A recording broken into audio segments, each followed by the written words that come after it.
candidatos, 41 partidos. Y cada uno tiene postulantes a candidato a la presidencia porque es lo único que piensa. El programa no importa. Si tienen equipos, nada importa. Lo que importa es llegar para morder. Me precio de ser una persona más o menos bien informada por las características de mi profesión. No solo de lo que pasa en el Perú, sino trato de saber lo que está pasando en el mundo. Y la verdad creo que en ninguna parte, solo en el Perú, puede ocurrir que estamos a punto de inaugurar un aeropuerto internacional que va a ser uno de los más importantes de Sudamérica y no tiene vías de acceso. Un aeropuerto que hace por lo menos 23 años está en proceso. No tiene vías de acceso. Están poniendo puentecitos Bailey. Que además, como se ha revelado, tiene una estación del metro al costado que fue diseñada para que esa estación esté frente al antiguo aeropuerto. O sea, no sirve para nada. O sea, para entrar al nuevo aeropuerto. O sea, no solamente están lejísimos la estación llamada aeropuerto, sino que además no hay accesos peatonales. Y Paolo Benza ha revelado en una investigación que si pones a operar todo junto en el aeropuerto internacional Jorge Chávez no tiene la garantía que 8 veces se ha malogrado el ascensor que lleva a la torre de control nueva. Y eso por solo hablar del aeropuerto. Yo creo que solo en el Perú puede ocurrir que estás inaugurando el puerto más importante de las últimas décadas. Es decir, no solo eso, sino la puerta principal de conexión con el Pacífico, con el Asia, el megapuerto de Chancay, y a nadie se le ocurrió que tendría que haber carreteras, pues, ¿no? Para entrar y salir, que tendría que haber trenes, que tendría que haber abastecimiento adecuado de agua potable, que tendría que haber alcantarillado, que tenía que crearse una zona económica especial que albergue este megapuerto y que nos sirva a los peruanos, no solo a los chinos, que nos sirva a nosotros para desarrollar el país. Bueno, a nadie se le ocurrió. Como están tan ocupados los políticos robando, no tienen tiempo de ocuparse de planear en el largo plazo, porque en el largo plazo es bien difícil robar, pues, ¿no? O sea, se roba en el momento. Pero no solamente eso, o sea, yo creo que solo en el Perú pasa lo que nos está pasando ahorita. Huaicos por todos lados, otra vez, empezamos con los huaicos. En las mismas quebradas, en los mismos valles, en los mismos lugares donde está sentada gente que no debía estar asentada. Es decir, en los mismos lugares donde debieron hacer obras no solo de prevención, de descolmatación, de enrocado, obras de infraestructura real, de administración del agua, de reservar el agua para que cuando venga la lluvia se acumule y se trabaje de una manera seria para garantizar que vas a tener más agua todo el año para la agricultura. No, eso en el Perú no ocurre. En el Perú lo que ocurre es que todos los años tenemos los mismos huaicos en los mismos sitios y las mismas desgracias sobre la misma gente. Y no hacemos nada por cambiar las cosas, o no hacen nada por cambiar las cosas los que tienen la responsabilidad de hacerlo.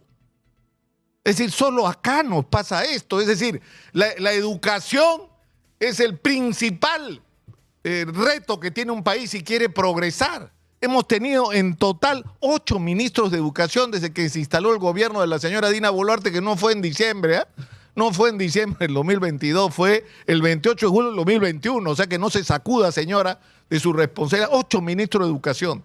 Y cada año, solo para hablar de infraestructura educativa, el déficit de infraestructura educativa no ha mejorado, no se ha superado. No, hemos retrocedido, estamos peor cada año. Ministros del Interior, es decir, en la peor crisis de inseguridad de nuestra historia, total, 13 ministros del Interior. No, y además ni contar comandante general, es decir, toda la manipulación que ha habido en la policía que ha terminado por convertirla en un instrumento absolutamente ineficaz, así como está para enfrentar a la delincuencia y a la corrupción. Por lo menos es lo que pretenden. Pero no solamente eso, es decir, estamos enfrentados a situaciones que hemos revelado acá en Trujillo. El gobierno regional compra 100 patrulleros para luchar contra la inseguridad. Un detalle, se olvidaron que los patrulleros necesitan conductores. Uy, otro detalle, y el combustible. Exitoso. Es decir, así se hacen las cosas en el Perú. Estado de emergencia, que entren los milicos. Llegan los milicos y se miran la cara. ¿Y para qué estamos acá y ahora qué hacemos? No lo saben, porque no tienen idea. porque no hay una estrategia. En Ica ha ocurrido que hay 50 patrulleros y camionetas listas para operar en la puerta de las comisarías y 200 motos no pueden circular porque no tienen placas. Uy, faltó coordinar con el Ministerio de Economía y Finanzas, que como es de obras por impuestos tiene que emitir un certificado y pues, está en cambio de ministros, pues están ocupados. No pueden, no, 2 meses están parados, 2 meses. Eso solo pasa en el Perú, donde tenemos además un Congreso que es extraordinario, porque es sin ninguna duda el peor Congreso del mundo. 4% de desaprobación, totalmente desacreditado, envuelto en unos escándalos, pues los mochasueldos, el uso de presupuesto público para comprar servicios sexuales. El Congreso convirtió en una cueva de lobistas que muerden por todos lados. O sea que cualquier cosa que pase por sus manos tiene precio. O sea que, es decir, no son todos, porque no hay que ser injusto, pero es una bolsa de sinvergüenza que es impresionante. Y lo que he descubierto ayer indagando es esto. Fíjense ustedes, la Asamblea Nacional de Francia tiene 577 diputados. ¿Saben cuánto cuesta al año al Estado francés cada uno de esos diputados? Es decir, no solo sus sueldos, sino todos los gastos que implica la operación parlamentaria, el equivalente a 3,5 millones, 3.5 millones de soles por cada diputado francés.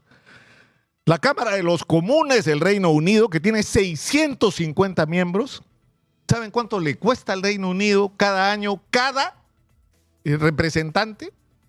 1.6 millones de soles. Exitosa. El Congreso de los Diputados de España, que tiene 350 miembros, su presupuesto anual es más o menos 110, 115 millones de euros, le cuesta al Estado español 1.2 millones anuales por representante. ¿Saben cuánto nos cuesta en el Perú cada uno de los 130 congresistas? 10.8 millones de soles. Es decir, mantener a nuestros congresistas, su corte de servidores, sus privilegios, sus bonos, sus sueldos exagerados, sus viajecitos, su gollería. Ahora quieren tener hasta su club de playa en Santa María, ya. Nos cuesta 10.8 millones, pero no es solo lo que nos cuesta, es que cuesta 3, 4, 5, 6 veces más de países del primer mundo para tener un Congreso que es una porquería. O sea, esto solo pasa en el Perú. ¿Y saben lo que ocurre? Lo peor de todo es que estamos en una situación en la que no tenemos opción. Porque el abanico de opciones políticas es cambiar a esto por otros más o menos por ahí. De repente hablan mejor hablados, de repente. Pero más de lo mismo. 41 candidatos no 41 candidatos, 41 partidos. Y cada uno tiene postulantes a candidato a la presidencia porque es lo único que piensa. El programa no importa. Si tienen equipos, nada importa. Lo que importa es llegar para morder. Y al final la responsabilidad de quién es de los ciudadanos. Que con nuestro voto decidimos finalmente que estos impresentables estén ahí y con nuestra abstención, es decir, con la abstención de la gente decente y correcta que no quiere hacer política porque se asquea, al final lo que ocurre es que esta gente sea la que tenga no solo nuestra representación, se supone, sino lo peor, la administración de los recursos públicos, de nuestro dinero, que después de estos años de extraordinario crecimiento en términos macroeconómicos, donde el presupuesto de la República se multiplicó por 10, deberíamos estar viviendo en otro país. Y miren cómo estamos, 80% del empleo generado de manera a través de la micro y pequeña empresa y en la mayor parte de los casos por la informalidad. ¿Qué quiere decir? Que hoy tiene chamba, pero mañana no sabes. Y donde hay muchísimos peruanos que salen cada día a la calle a ver qué va a comer su familia ese día. Esto no puede ser algo que nos alegre como resultado del éxito del fenómeno económico peruano. Pero el problema es que no hay nadie pensando en eso. Lo único que piensa es cómo hacen para llegar y morder. Pero en fin, es responsabilidad nuestra, de nadie más. De nadie más. Soy Nicolás Lúcar, esto es Hablemos Claro, estamos en Exitosa. La voz de los que no tienen voz desde hace 14 años. En 95.5 de la FM en Lima, canal 34 de Movistar, 6.1 en la televisión digital terrestre